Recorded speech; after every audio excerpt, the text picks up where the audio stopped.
Bulletin की शुरुआत बड़ी खबर के साथ करेंगे। बिहार के शिक्षकों का आज से फेज वाइज ट्रांसफर शुरू हो चुका है और पहली लिस्ट भी जारी हो गई है। शिक्षा विभाग के एसीएस डॉक्टर सिद्धार्थ ने न्यूज 18 से एक्सक्लूसिव बातचीत की और ट्रांसफर को लेकर बन रहे सस्पेंस को दूर करने का प्रयास किया। वहीं हेड टीचर, हेड मास्टर और टीआरई 3 के अभ्यर्थियों की पोस्टिंग को लेकर भी उन्होंने जवाब दिया है। एसीएस ने शिक्षकों को भरोसा देते हुए ये कहा कि शिक्षक परेशान ना हो, सभी की बारी बारी से ट्रांसफर करने की प्रक्रिया जारी रहेगी और इसको लेकर रोज बैठक होगी। वहीं एसीएस ने न्यूज 18 की जमकर तारीफ की और कहा कि न्यूज 18 विश्वसनीय चैनल है और ये सच्ची खबरें दिखाता है। शिक्षा विभाग के एसीएस से एक्सक्लूसिव बातचीत की है न्यूज 18 संवाददाता रजनीश कुमार ने। पहले फेज का ट्रांसफर आज से शुरू हो गया और शिक्षा विभाग ने इसको लेकर पत्र भी जारी कर दिया है। सीधी बातचीत करेंगे, हमारे साथ शिक्षा विभाग के एसीएस डॉक्टर एस सिद्धार्थ हैं। सर, क्या लग रहा है कि ट्रांसफर प्रक्रिया को लेकर जो इंतजार हो रहा है, आज ये शुरुआत हो गई है, कितनी खुशी की बात मानते हैं इसे? देखिए, जैसा कि आपको पहले भी बता चुका हूं कि करीब 2 लाख आवेदन पत्र स्थानांतरण के लिए प्राप्त हुए थे और विभिन्न कैटेगरीज के लिए थे। और हम लोगों ने पत्र भी जारी किया था जिसमें हम लोगों ने स्पष्ट किया था कि किस क्रम में हम लोग टेकअप करेंगे और कैसे कैसे हम लोग आवेदन पत्र प्राप्त करेंगे। तो सबसे पहले जो फर्स्ट कैटेगरी है उसमें हम लोगों ने जो सबसे ज्यादा बीमार लोग हैं उनको हम लोगों ने टेकअप किया है और हम लोगों ने सबसे पहले जो कैंसर पीड़ित हमारे टीचर हैं उनको फर्स्ट में हमने टेकअप किया। इसके बाद फिर जो असाध्य रोग वाले होंगे, फिर जो विकलांग होंगे, फिर उसके बाद जो विडोज हैं और बाकी अन्य सभी जो कैटेगरीज हैं जो हम पहले पत्र में स्पष्ट कर चुके हैं, हम लोग लेंगे। और इस क्रम में हम लोगों ने पहले तो हम लोगों ने बहुत सारी नियमावली चेंज की, बहुत सारे प्रावधान हम लोगों ने चेंज किए और साथ ही साथ हम लोग जो सिस्टम है, हम लोग का जो सॉफ्टवेयर सिस्टम है उसमें भी हम लोगों ने परिवर्तन किया। तो इस सब में हम लोगों ने इसमें समय जरूर लगा और हम लोगों ने सबसे पहला जो लॉट लिया है वो कैंसर पीड़ित है और उसमें भी जो आज जारी हुआ है वो वैसे कैंसर पीड़ित शिक्षक हैं जो पुराने हमारे रेगुलर टीचर हैं जी। इसके बाद आज बैठक होगी टीआरई 1 और टीआरई 2 वाले टीचर बीपीएससी की। उसके बाद हम लोग सक्षमता वाले टीचरों का लॉट देखेंगे और ये चेक करेंगे कि जो सक्षमता वाले टीचर हैं उन्होंने जो नए विद्यालय जिसमें जहां ज्वाइन करना था वहां ज्वाइन किए या नहीं किए, ये हम लोग चेक करेंगे। उसके बाद बाकी फिर नियोजित का हम लोग टेकअप करेंगे। शुरुआत हुई है और लगातार लोग इंतजार कर रहे थे, तरह तरह से जो भ्रांतियां भी फैलती है, इसके साथ साथ जो कंफ्यूजन है वो भी बढ़ता है। इस कंफ्यूजन को कैसे दूर करेंगे? देखिए, कंफ्यूजन हमने क्रिएट किया। कंफ्यूजन हो सकता है कि जो नॉन मेन स्ट्रीम मीडिया है, यूट्यूब है, ये क्रिएट करता है। कंफ्यूजन विभाग बहुत स्पष्ट है, उसका रोड मैप बहुत स्पष्ट है और हम जब पत्र बड़े सोच समझ के बहुत विचारों हम लोग निकालते हैं। और मैं हमेशा टीचर्स का कहता हूं, जो मेन स्ट्रीम मीडिया है, मेन स्ट्रीम चैनल्स हैं, मेन स्ट्रीम न्यूज़पेपर हैं या फिर आप विभाग के वेबसाइट पर निर्भर करिए, ओपिनियंस अपने आप मत बनाइए। मतलब हो सकता है कि किसी को अपना ओपिनियन बनाने के लिए कुछ भी बोल देंगे। यूट्यूब तो आज के दिन में यूट्यूब बहुत स्वतंत्र है ना, इसलिए मैं हमेशा कहता हूं कि मेन स्ट्रीम मीडिया है, न्यूज 18 आपका है, बहुत विश्वसनीय चैनल सब है जी है, बाकी बहुत सारे चैनल्स हैं।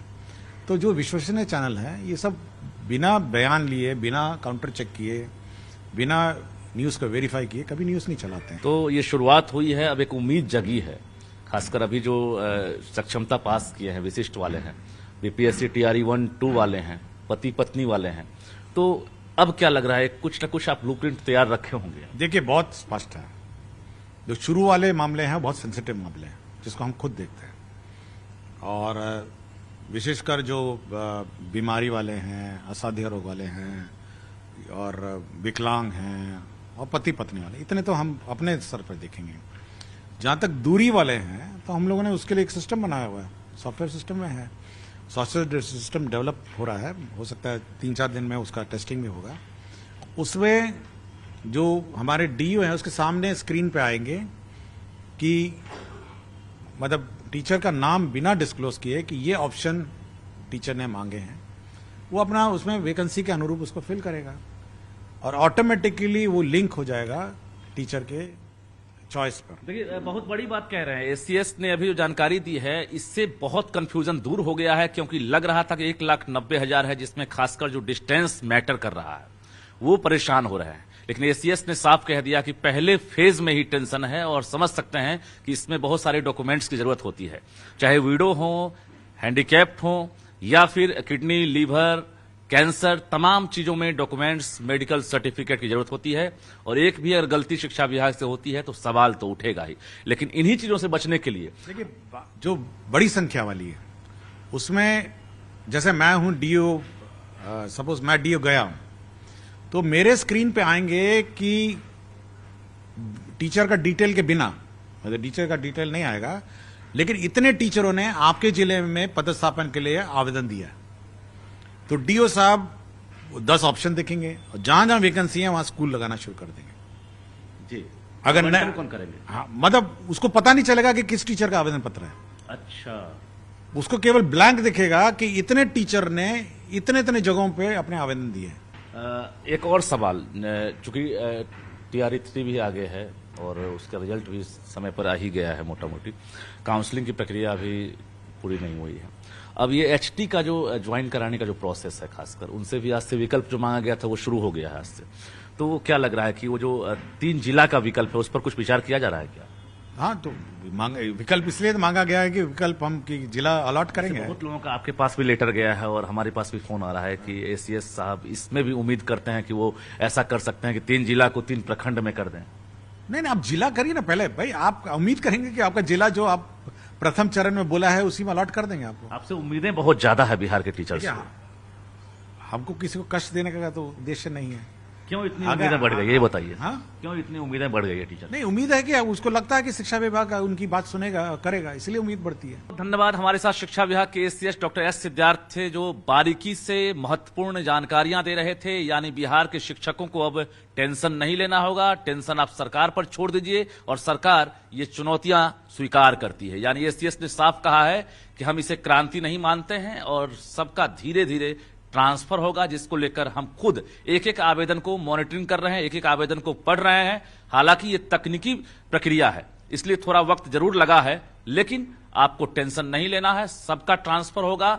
और इसको लेकर हमने कोई टाइम फ्रेम अभी तय नहीं किया है, लेकिन टेंशन नहीं लेना है। और कहीं ना कहीं ये साल जो है उम्मीदों का साल होगा, इन्होंने भरोसा दिया है। जो बेरोजगार युवा है, डिग्रीधारी है, वो भी टेंशन ना ले। अगर वैकेंसी को कैलकुलेट किया जाता है TRE-3 की पोस्टिंग के बाद, तो निश्चित रूप से उम्मीद जताएं कि अगली वैकेंसी भी जल्द आएगी।